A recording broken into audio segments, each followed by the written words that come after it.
Buenas tardes, noches ya a todos. Para mí es sumamente grato estar en ese escenario que, como bien lo decía Julián, pues es una ocasión propicia para volver a ver tantas caras amigas como la que estoy viendo en el día de hoy. Y efectivamente yo me siento aquí como en mi casa.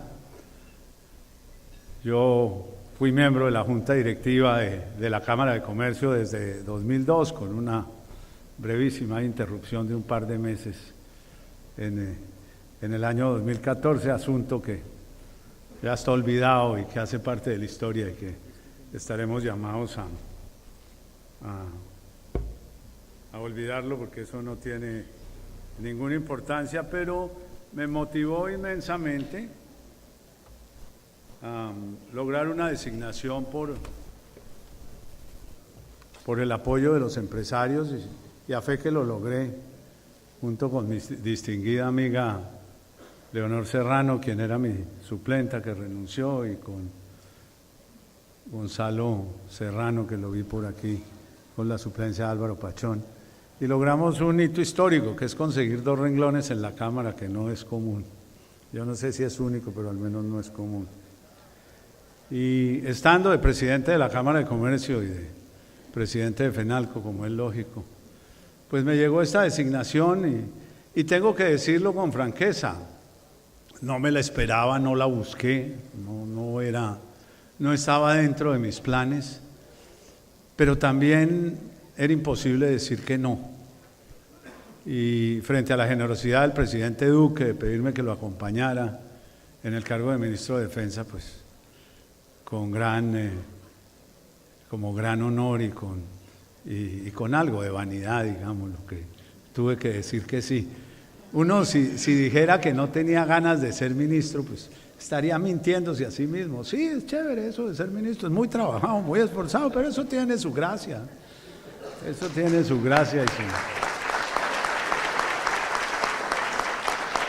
y en ese orden de ideas, pues después de meditarlo un poco, yo me encontraba en la ciudad de Londres cuando me llegó esa llamada, y le dije que me dejara pensarlo unos días, pero esa noche hablé con mi esposa y le dije que estaba muy inclinado a aceptarlo, y ella me dio un buen consejo. Margarita es buena consejera.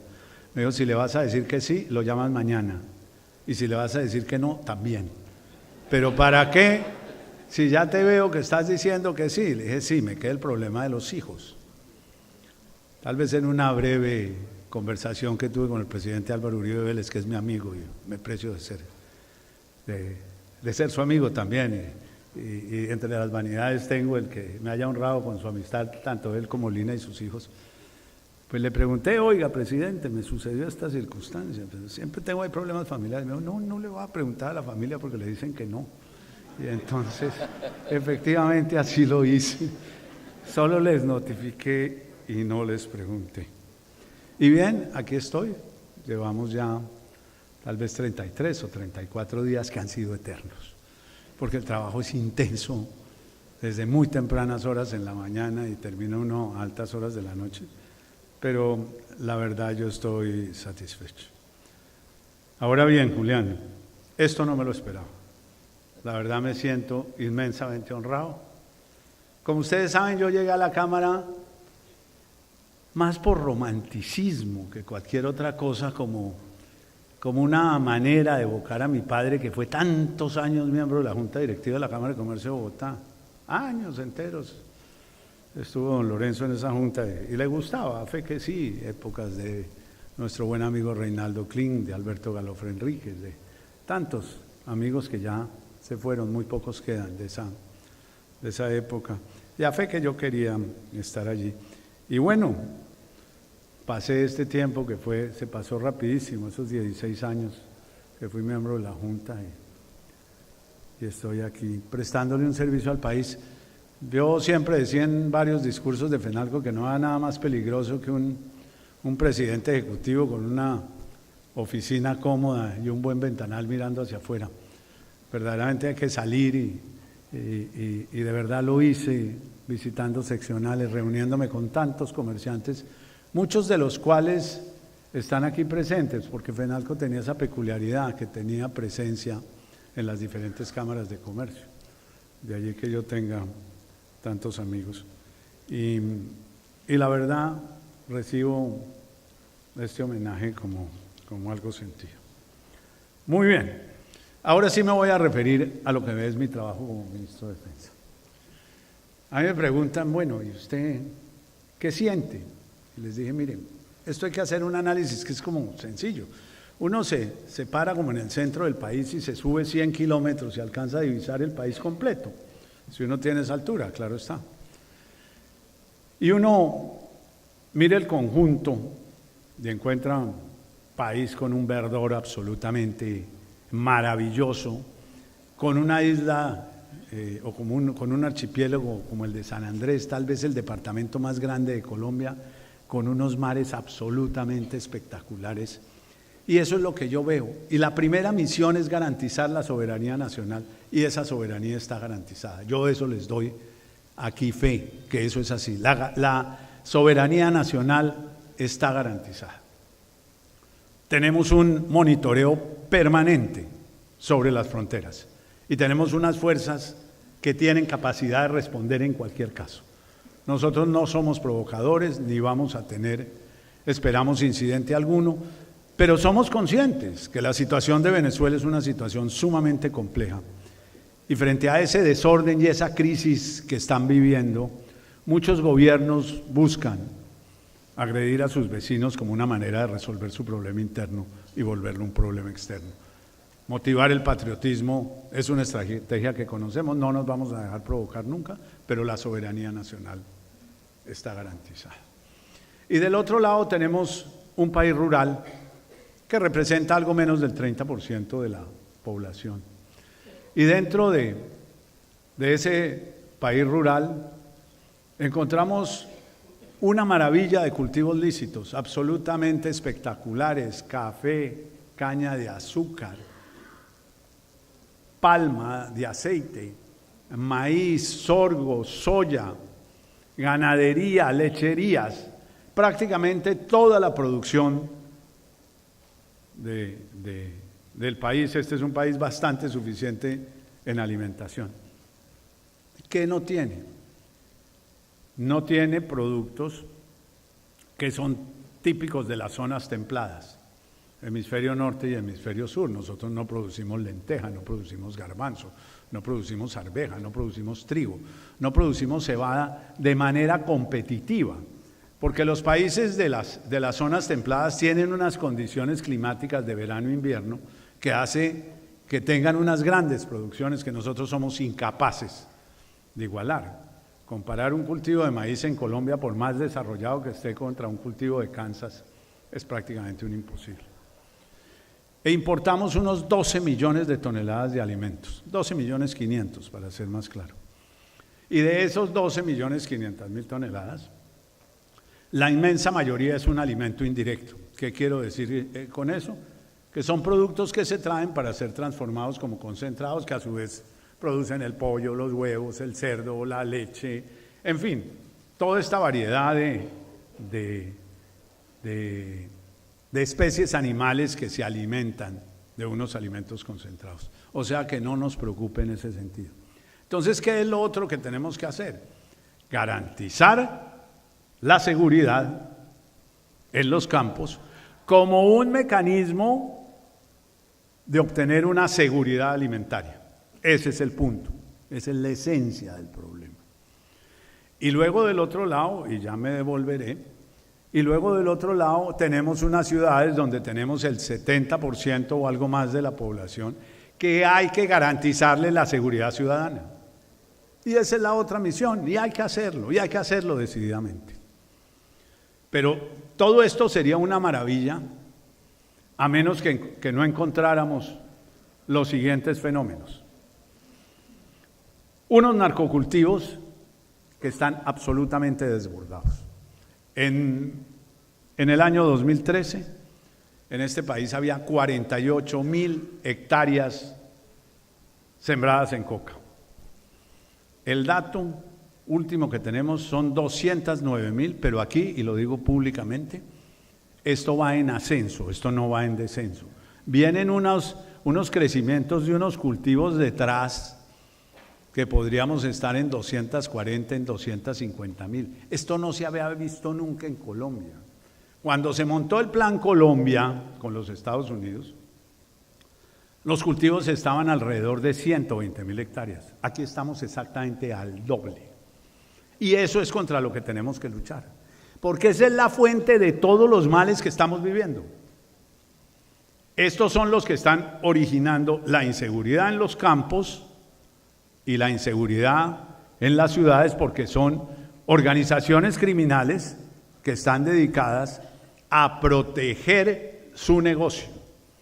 Esto es para imaginárselo como un banco. Ellos no volvieron a atacar la fuerza pública, eso no les interesa, dispararle a los soldados no, a menos que se le metan con su negocio ilegal.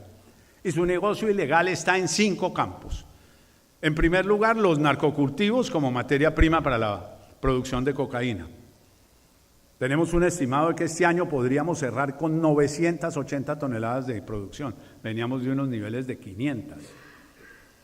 Estamos en 980 toneladas. En el año 2017 cerramos, cálculos estimados, porque aquí no hay sino estimaciones, 921 toneladas de producción de cocaína. Y este año podemos cerrar con las 980. Pero parte del problema es que la cocaína se vino a las calles colombianas. Y entonces está comenzando a corromper una juventud que apenas está surgiendo a la vida y que ha hecho que tengamos 2.200.000 personas sobre una población de 49 millones que hoy en día son adictas, que lo consumen frecuentemente. Y yo veo con una inmensa preocupación que este país tenga una juventud que se puede perder, como ha pasado en alguna proporción en Estados Unidos alrededor de la marihuana y de otras drogas ilícitas, a pesar de que tienen ya una parte legalizada. Entonces nosotros tenemos que atacar eso. Y encontramos 5 grupos armados organizados que son claramente los siguientes: residuales, léase FARC, ELN, Clan del Golfo, Pelusos y Puntilleros. Están calificados como grupos armados organizados, lo cual nos permite hacer uso del derecho internacional humanitario a favor de la fuerza pública. Y esos son los que vamos a combatir, y eso es lo que ya veremos más adelante. A ellos los vamos a combatir y los vamos a derrotar. Ellos no nos van a atacar sino en la medida en que nosotros les lleguemos a su banco, a lo que los produce el dinero. De lo contrario van a estar tranquilos. Esa es la nueva estrategia. Y con los dineros ilícitos corrompen, que es el segundo problema, la corrupción, y en tercer lugar financian la protesta social. Entonces, cada vez que ustedes ven que cerraron la Panamericana o ayer que me cerraron unas carreteras en Nariño, detrás de eso siempre hay mafias organizadas, pero mafias de verdad, mafias supranacionales, con apoyo de muchísimos países que lavan el dinero de diferente manera, con gran habilidad, y que obviamente vuelve a Colombia por diferentes vías, entre ellas el contrabando. Entonces sea el momento de decir cuáles son los otros 5 males financieros. Pues en primer lugar, la cocaína, la minería ilegal que está devastando el territorio nacional, el secuestro, la extorsión y el contrabando. Ahí tengo los otros 5 grupos y 5 problemas que hay que resolver, atacar esos grupos y obviamente desbaratar esos negocios. Ciudades, todos alrededor de mafias organizadas. Yo comencé y el gobierno ha comenzado con la idea de incrementar la fuerza pública que se necesita, los policías en 25.000 hombres en los 4 años. Yo me siento a reflexionar y digo, no, sí, hay que hacerlo, pero no. Son esos síes, pero no es, porque yo tengo que dedicar los esfuerzos, esa inteligencia para derrotar unas bandas.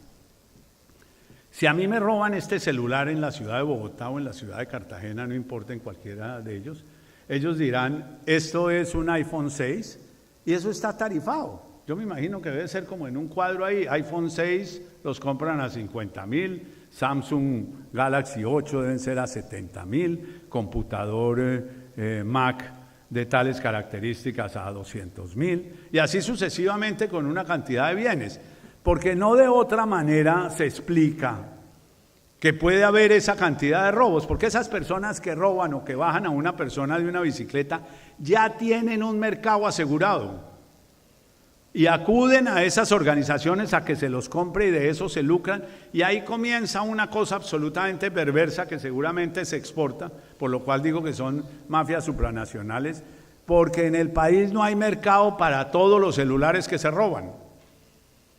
Entonces tiene que haber organizaciones internacionales aquí y esas son las que hay que combatir. Entonces yo digo, sí, ese esfuerzo es importante, el de tener más policías, pero es más importante tener cámaras, es más importante tener Big Data, es más importante tener inteligencia que cualquier otra cosa para garantizar la seguridad en las ciudades. De esa manera yo diría que tenemos prácticamente cubierto el espectro nacional. Minería ilegal, me voy a referir muy tangencialmente, tienen destruidos los ríos colombianos, con una gravedad que por ese ejercicio ilícito los ríos han venido perdiendo su profundidad por el nivel de sedimentos que están produciendo y consecuentemente van a perder su capacidad de transportar agua, de manera tal que cuando vengan los inviernos no se sorprendan de las inundaciones en el Bajo Magdalena y en el Bajo Cauca y en la cuenca oriental con el río Meta y Orinoco del otro lado. Allí es donde está el problema. Y a eso hay que sumarle, distinto a ese daño ambiental que están haciendo, el uso de mercurios y otros químicos para la obtención de esos metales. Del otro lado, estamos encontrando una devastación de las selvas colombianas, originalmente hecha para poner allí ganadería, algunas veces unos cultivos, pero más temprano que tarde están derivando en cultivos ilícitos. Entonces ahí viene otra estrategia, que es la del control territorial. Nosotros tenemos que hacer control territorial y sabemos por dónde empezar, y es muy fácil. Es en el Catatumbo, es en el Urabá, en algunas partes del Urabá antioqueño y del Chocó. Es en Nariño, que tiene más de 50.000 hectáreas sembradas en coca. Es una cifra inimaginable. En el Cauca, con un problema indígena, donde la erradicación es más compleja porque se requiere consulta previa. Y algunas zonas del Guaviare y del Putumayo. Esto es como digo yo, como la pasta de dientes, como la crema de dientes cuando está sellada, que uno les picha por aquí y le salta por allí, les picha por aquí y le salta por el otro lado del tubo. Uno ve, eso es lo que llaman el efecto balloon los americanos. Entonces nosotros, si presionamos mucho en Nariño, tenemos que cuidar que no se nos incremente en el Putumayo, ni que se nos desplacen hacia el departamento del Cauca.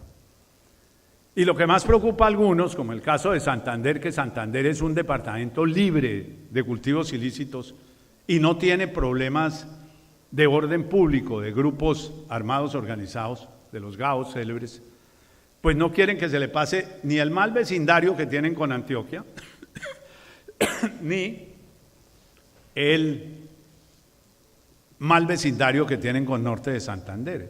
Y entonces obviamente vamos a defender lo que hay y vamos a atacar aquellos lugares donde tenemos ese problema. Es decir, lo bueno no lo vamos a dejar contaminar y lo malo lo vamos a atacar duramente. Hechas las anteriores consideraciones, pues esto define una estrategia. Y en el ojo del huracán está la fumigación con glifosato. Gracias, hombre, Julián. En el ojo del huracán está la fumigación del glifosato. No es que nos guste fumigar con glifosato, ¿no? No es que nos guste o no nos guste. Pero aquí hay una doble moral alrededor de eso. Y la voy a explicar muy globalmente. El glifosato es una molécula que se descubrió por allá en los años 50. Llegó por primera vez al país en el año 72. Su patente la tenía la firma Monsanto con el célebre Roundup, producto conocido en el mundo, usado en todo el mundo. Con decirles que en 1994 se consumían en el planeta 53.8 millones de litros. 20 años después, el mundo consumía 870 millones de litros, es decir, pasó de 54 millones a 870 en 20 años. Eso demuestra la bondad inmensa del glifosato. Es un producto de toxicidad 4. Hay productos muchísimo más peligrosos en herbicidas. Llámese Paraquat y llámese Gramoxone, su nombre comercial. Lo usan en Colombia. El glifosato está permitido en Colombia, su venta es libre, no tiene restricción alguna. Se consigue en cualquier almacén agrícola bajo más o menos 70 denominaciones marcarias de compañías que lo producen, porque la molécula ya se volvió libre, ya su tiempo de patente venció. Es un producto que está libre. Colombia tiene casi 1 millón de hectáreas de café, 500.000 familias viven del café y necesitan el glifosato para combatir la maleza que le llega al café. Es que, ¿cuál es el uso del herbicida para explicarlo agronómicamente de manera muy sencilla? Uno usa los herbicidas para matar las malezas para que no le compitan al cultivo principal que uno tiene. Llámese café, maíz, cacao, palma de aceite, caña de azúcar, etc. Y el país tiene casi 1 millón de hectáreas en café. Tiene casi 500.000 hectáreas de palma de aceite o palma africana que llamábamos. Tiene alrededor de 280.000 hectáreas de caña de azúcar. Tiene más de 300.000 hectáreas de maíz y no somos suficientes. Todas ellas están usando glifosato. Todas, absolutamente todas. Pero cuando uno dice que lo va a usar para la coca, para 210.000 hectáreas o 250.000, para eso sí es malo. Ya quisiera yo ver este país el día que se prohíba el uso del glifosato. Ahí sí saltaría toda esa seguridad alimentaria que yo les he dicho a defender su uso. Pero como es ilícito, estas mafias se han encargado de formar y de alimentar frente a la opinión pública sus efectos dañinos, que como todo químico, claro que los puede tener. Y entonces dicen, no, es que hubo un instituto de cancerología en los Estados Unidos que dijo que eso podía ser un factor cancerígeno, pero no acabaron de decir el resto de la frase. Lo mismo que las carnes rojas, lo mismo que los asados, los barbecues que hacemos, conocidos popularmente, y lo mismo que produce el secador de pelo de las señoras. Quisiera ver a las mujeres que les dijeran que no pueden volver a usar el secador de pelo. Quisiera verlo.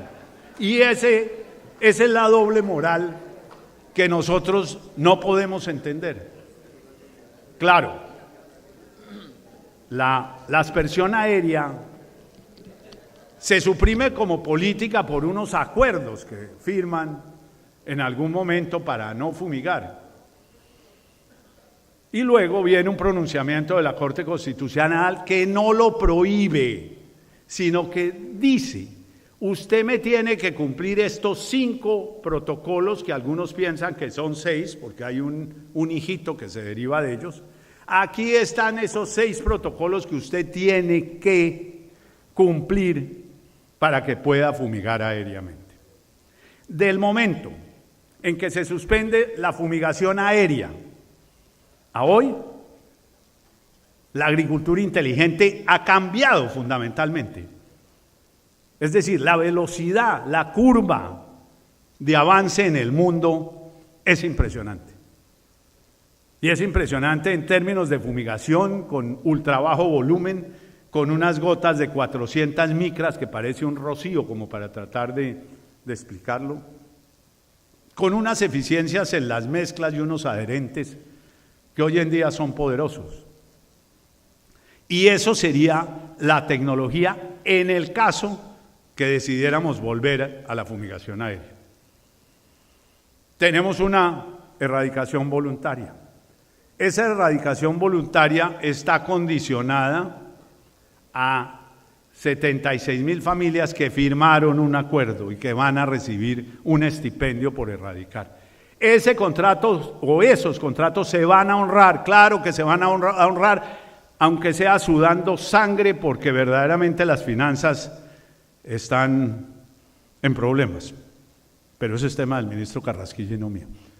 Habrá que conseguir la plata y la conseguiremos en algún momento, sin violar la regla fiscal, para financiar o terminar de financiar ese proyecto. No nos vemos en condiciones de firmar más contratos. Por mi lado, yo tengo que continuar con una erradicación que se está haciendo, claro, con erradicaciones, pero también con bombas de espalda, a motor o manuales. Y estamos fumigando para cumplir una meta este año de 50.000 hectáreas y esperamos que el año entrante podamos llegar a 60.000.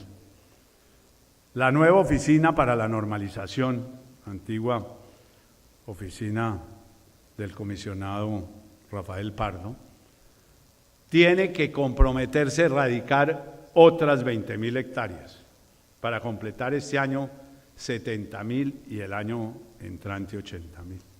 Parémonos en la hipótesis de que fueran 250.000 en un escenario ácido. Un columnista de la revista Semana decía, si están hablando de esa cantidad es que hay 300.000. No sé de dónde saca el dato, pero el columnista es como reputado en esos asuntos. Yo lo voy a llamar a que me diga usted de dónde saca las cifras que yo no tengo, a ver cómo las compagino. Y uno diría, si usted va a erradicar 70.000 u 80.000, pues usted en 4 años acaba. No, señor, viene el efecto balón, espicho por aquí y se me van por el otro lado. Entonces las resiembras y las nuevas áreas de siembra es verdaderamente lo que nos tiene muertos. Y digamos que podemos estar en un nivel que es entre el 40 y el 50%. Querría eso decir, teóricamente, que terminaríamos con unos volúmenes que para nosotros serían inaceptables el 7 de agosto de 2022. Nosotros tenemos que llegar el 7 de agosto de 2022 a tener el 30% del área que tenemos hoy en día sembrada. Y eso nos lleva a unas cifras alrededor de 70.000 hectáreas. Ni siquiera volveríamos a los niveles de 2013 con un esfuerzo financiero y operacional absolutamente gigantesco. Pero lo vamos a hacer y lo vamos a intentar. Y tenemos la decisión de trabajar por el cumplimiento de ese propósito. Así las cosas, el desafío que tenemos es absolutamente gigantesco. Y yo diría que de esta manera cierro ese capítulo, me concentro en la minería ilegal. Estamos presentando un proyecto de ley para darle dientes a esa minería, porque estamos aburridos de detener personas y a los 4 días están libres, porque no tenemos el instrumento legal. Entonces lo vamos a presentar la semana entrante. Nos falta ahí conciliar algunos aspectos con otros 3 ministerios, porque es que en esto es tan complejo que entra Ministerio de Ambiente, Ministerio de Justicia, Ministerio del Interior y este modesto servidor. 4 opinando se vuelve algo más compleja la cosa. Y fuera de eso tenemos que someternos a la discusión de nuestros ilustres congresistas, 107 senadores y yo ya no sé cuántos representantes, porque otra vez quieren poner a andar las 10 circunscripciones especiales de paz que coinciden geográficamente con las zonas de más siembra de coca en el país. Eso lo tiene que tener claro el país. Muy bien, ahí tendremos una gran lucha, pero vamos a trabajar sobre ello y vamos a luchar. Secuestro y extorsión es un poco consecuencia de lo primero y está atado, y obviamente la cocaína es a través del lavado de activos lo que nos produce el contrabando, y yo allí cerraría esa perspectiva. Eso es lo que nosotros vemos y lo que yo les quería explicar. Yo tenía aquí una larga presentación, pero hay veces explicar y no dedicarnos a las filminas puede producir un buen... Aquí está todo lo que encontramos al llegar. Como dice el presidente, no tenemos espejo retrovisor, pero sí tenemos una realidad que hay que contarle al país, que es lo que recibimos. En eso sí no podemos pasar agachados. ¿Cómo lo vamos a enfrentar? ¿Y qué hemos hecho en los primeros 32 días? Esto parece una eternidad, se los paso muy rápidamente, grandes extensiones, importantes retos en materia de lucha antidroga, daños al medio ambiente y grandes retos en materia de seguridad ciudadana. Miren estos verdes, olvídense un poco que este es más específico para otros propósitos, pero miren ese mapa de allá, que es un mapa perfectamente aterrador sobre el sur del país. Yo celebro con complacencia que el presidente Lenín Moreno, presidente del Ecuador, está mirando la cosa con una perspectiva diferente. Oiga, esto de Colombia es delicado, a mí se me llega a pasar ese problema, y entonces ya no estamos en la misma actitud del presidente Rafael Correa. Ya hay todo un tema de cooperación, diciendo, los enemigos son los mismos y no voy a permitir ese jueguito que me pasa la raya para el otro lado, dando un paso a la derecha o a la izquierda, y resulta que el ejército colombiano no lo puede perseguir y yo no estoy lo suficientemente listo del otro lado de la frontera. Venga, nos ayudamos, que ese convenio sí está muy organizado con Panamá. Panamá tenemos, digamos, una zona franca, respetando, claro está, la soberanía, pero donde Colombia pide la ayuda de Panamá y Panamá pide la ayuda de Colombia, y estamos luchando mucho en el Golfo de Urabá.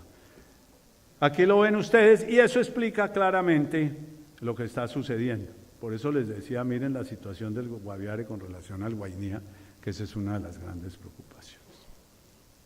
Aquí les voy a decir una cosa que ya tal vez la dije de otra manera, pero la quiero reiterar. Estamos yendo a unos talleres construyendo país. A este pobre ministro de Defensa es al que más le caen los alcaldes locales, como es lógico.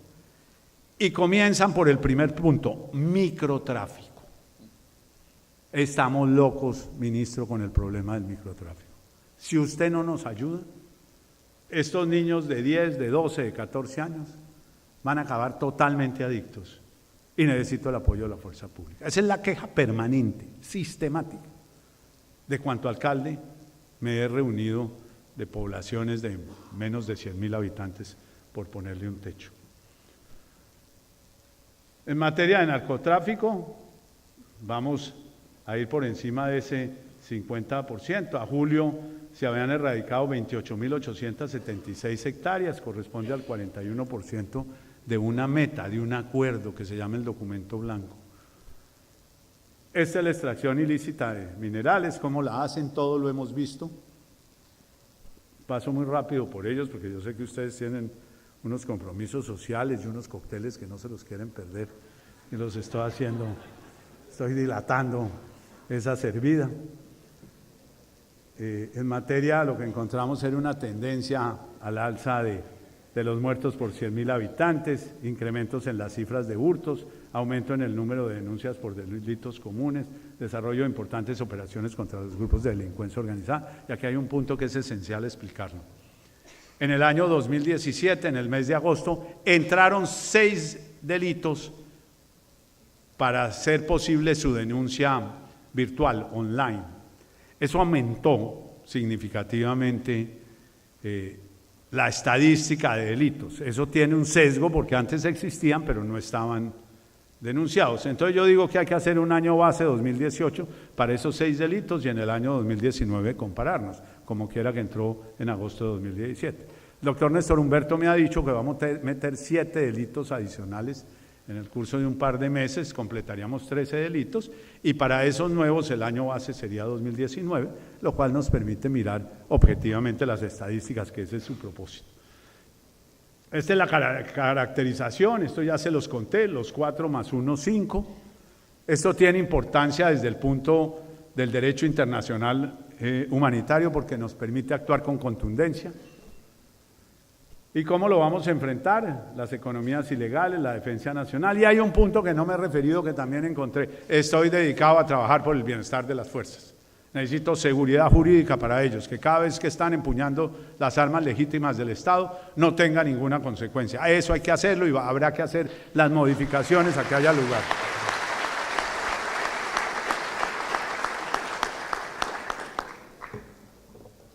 Vamos a mejorar su bienestar. Tengo muchas quejas en salud. Hay que reestructurar el sistema de salud de las fuerzas, especialmente la de los suboficiales en retiro, que son los que más sufren. Los oficiales, como quiera, que en algún momento tuvieron rango, mando, jurisdicción, etcétera, pues tienen una consideración diferente. Yo veo a los otros en una mayor debilidad y mayor susceptibilidad. En eso hay que trabajarle, hay que buscar otros beneficios para sus familias, en educación, en vivienda, y sobre eso habrá que asignar algunos recursos. Y yo, sin vanidades, digo que yo soy bueno para cobrar. Esa experiencia de haber tenido cartera, yo sí soy sin pelos en la lengua para ir al Ministerio de Hacienda a decir que necesito la plata, o si no van a ver lo que es pelear conmigo. Esto es como lo vamos, estas son las líneas de esfuerzo, este es, digamos que el marco teórico. A ustedes les gusta más el marco práctico. Esto es una cosa, si se quiere, interna, etcétera, etcétera. Esto es lo que tiene que ver con el bienestar. Tengo el proyecto de ley de veteranos, tengo que mirar todo lo atinente a salud, hay que solicitar facultades para modificar los estatutos de carrera, de tanto militar. Ahí hay un tema que es importante y que lo explico básicamente. Un personal de vigilancia de la policía, para que lo asciendan, se puede demorar 8 años. Todos los años le incrementan el sueldo, en la inflación, un poquitico más, etcétera. Pero 8 años esperando para saltar de rango, no, eso tiene que haber un mecanismo más expedito para que esas personas puedan acceder a un mejor salario. Pero bueno, tengo que luchar contra los pronunciamientos del Consejo de Estado, que ahora permite que se puedan retirar a los 15 años de servicio. Implicaría que saldrían 17,000 policías. Entonces tengo que pagarle pensión a 17,000 y pico y tengo que contratar los mismos que se fueron. Entonces el gasto se me dispara. Con esos 17,000 nuevos que yo hubiera contratado, hubiera resuelto parte de ese plan de llegar a 25,000. Y ese pronunciamiento del Consejo de Estado me tiene preocupado. Siempre se usa la frase: nosotros respetamos las decisiones de la justicia. Y claro, aquí también las respetaremos, pero tiene un impacto fiscal. ¿Qué hemos hecho en los primeros 30 días? Y yo se los quiero mostrar y me parece que es importante. Nosotros hemos incautado 37 toneladas de cocaína. Una locura. 1.129 de base de coca, 21 toneladas de marihuana. Y ustedes tal vez pensaban como yo que la marihuana no tenía tanto peso en las drogas, pero 21 toneladas, ¿cómo será la cantidad de marihuana que están sembrando? Infraestructura destruida, 303 laboratorios y cristalizaderos. Insumos sólidos, 367 toneladas. Galones, 300, insumos líquidos, 380 toneladas, porque un galón tiene 3.8 litros. Entonces multipliquen los 100,000 por 3.8, 380,000. Hemos erradicado 5.355 hectáreas. Es decir, se la estamos metiendo toda a ver si logramos disminuir el área, pero aquí tenemos un problema que tal vez lo vi. Cuando uno tiene este volumen de siembras, el problema se agigantó de tal manera que ya es un tema social supremamente complejo. Cuando había 40.000 hectáreas uno iba y arrasaba, como me puede pasar en Santander, que deben quedar ahí unas 100 o 200 hectáreas, 5 aquí, 4 allá. Yo no tengo que montar ningún plan social, simplemente encuentro las 4 hectáreas, adiós, las arraso con una bombita de espalda, arrancándolas como sea, y dejo a Santander limpio de cultivos ilícitos. Pero cuando uno tiene 50.000, como en el caso de Nariño, y un gobernador que dice aquí no me echan un litro de glifosato, pues está uno frente a un problema supremamente agudo. Implica que uno tiene que montar todo un programa social para reemplazar esos cultivos y para que esas personas puedan vivir. Yo he dicho que eso debe ir a la par. Si a mí me cuesta erradicar una hectárea, dependiendo de los métodos que use, entre 3.700.000 y 7 millones, que son los cálculos estimados que yo tengo, digamos que fuera un promedio de 5.500, de 6 millones para hacerlo por copas, por exceso, pues tengo que destinar otros 6 millones de pesos por cada hectárea a tratar de resolver el problema social. Es decir, el problema se volvió de una complejidad por el desbordamiento de los narcocultivos que nos tiene locos. Sí, erradicamos 5.300, pero eso en algún momento va a tener un dolor de cabeza grande. Esto es lo que hemos hecho, 101 capturas por la policía, de los GAOs residuales, le hace FARC, 33 entregas voluntarias, 84 capturas, 8 muertos en combate. Del ELN, 44 voluntarias, 54 capturas. Clan del Golfo, Pelusos, Puntilleros, todos los demás, 15 entregas voluntarias, 262 capturas por el Comando General de las Fuerzas Militares. Ha habido 361 operaciones con 93 acciones, y en el bloque 3 de participación cívica hemos tenido 22 actividades. Son 22 y hemos hecho 8. La semana pasada, a las 2 de la mañana del día sábado,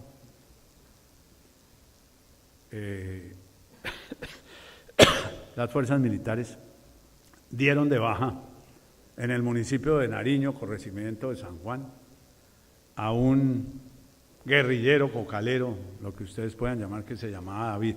Esos nombres de los alias a uno no le dicen nada, uno no sabe quiénes son esos tipos, cambian de nombre. Dado de baja junto con su jefe de finanzas, que era una mujer, Carmen, era su hermana. Su hermano lo había matado en una operación militar en el mes de noviembre. Esa sola persona producía el 4% de la cocaína que hay en el país y fue dado de baja. En una operación que es absolutamente brillante, a las 2 de la mañana, donde primero tuvieron que llegar 60 integrantes del ESMAD para tratar de controlar ese corregimiento. Y obviamente, pues, por el ruido de los helicópteros los recibieron a tiros. Estas 2 personas fueron muertas en acción, no sabemos si hubo más muertos, pero de las fuerzas militares no hubo ninguna baja. Se logró entrar con el ESMAD, proteger a estas personas que iban en la operación. Se lograron sacar los cadáveres, volver a montar el ESMAD, que eran más de 60, en los helicópteros y ya salir el comando al mando de un mayor. Esto era con un mayor deslizándose físicamente por esos lazos para poderlo neutralizar, y efectivamente fue neutralizado. Esta es una de las grandes capturas y está allí. Y yo pienso que este es el Plan Diamante. Esto tiene 2 divisiones. El Plan Diamante está referido a las fuerzas militares. Las que le mostré la sumatoria, este ya es el desglose, 16 toneladas. Aquí tienen ustedes los datos de lo que han capturado. Las solas fuerzas militares han erradicado 2.800 hectáreas. Esto es lo que ha logrado. Ellos básicamente dan estas capturas, pero fíjense que se puede, que eso es lo que a mí me sorprende. Esto es posible, marchar hacia un puerto seguro, pero esto es como un transatlántico que uno le da timón y eso voltea muy lentamente. Esto no va a las velocidades que uno quisiera que fuera. Me refiero al giro y a buscar un nuevo rumbo. Y esto es el que la hace la paga, que ha sido un tema fundamental. Aquí no tiene un dato, que se los voy a dar y que es perfectamente aterradores. En un mes tenemos 18.000 capturados. 18.000. Es una cifra. Personas con órdenes de captura, otros en flagrancia, otros que están siendo judicializados. Hicimos una valoración de los 18.000, únicamente el 15%, o sea, 2.700 personas están en detención intramural. Hay otros en libertad y hay otros que tienen casa por cárcel. Pero eso no nos desanima. Estos son las personas que hemos capturado, neutralizado, muertos en combate. Todos ellos de una importancia inmensa, nadie los conocía antes, ni hay por qué conocerlos, pero todos ellos los tenemos mapeados. Hemos logrado una disminución del 90% en la extorsión, 90%. Y ha habido el rescate de 5 secuestrados por delincuencia común, que ha sido muy positivo. 4.136 hectáreas que hizo el otro lado, para un total de 5.000 y pico, incremento del 108%, 30 operaciones contra la minería criminal, capturadas 75 personas, les garantizo que todas están libres, 11 unidades de maquinaria amarilla y 3 de otra maquinaria. Y este dato, 18.600, 213 armas, 1.287 kilos de explosivos, eso es tonelada, 1.3 toneladas, y 23.000 municiones. Y bueno, eso es lo que les tengo yo para decir, pero les tengo también que si bien presento el panorama con crudeza, con transparencia, con verdad, les tengo que decir que vamos bien, que esto somos capaces de arreglar este caminado, lo vamos a hacer, siéntanse seguros.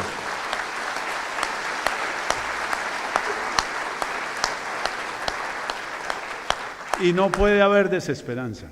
Hay un gobierno con una decisión política, con ganas de actuar, con ganas de que todos los colombianos tengamos un mejor vivir a través de esos 3 pilares que ha indicado el presidente Duque: legalidad, emprendimiento, todo dirigido a buscar mayor equidad entre todos los colombianos. Muchas gracias.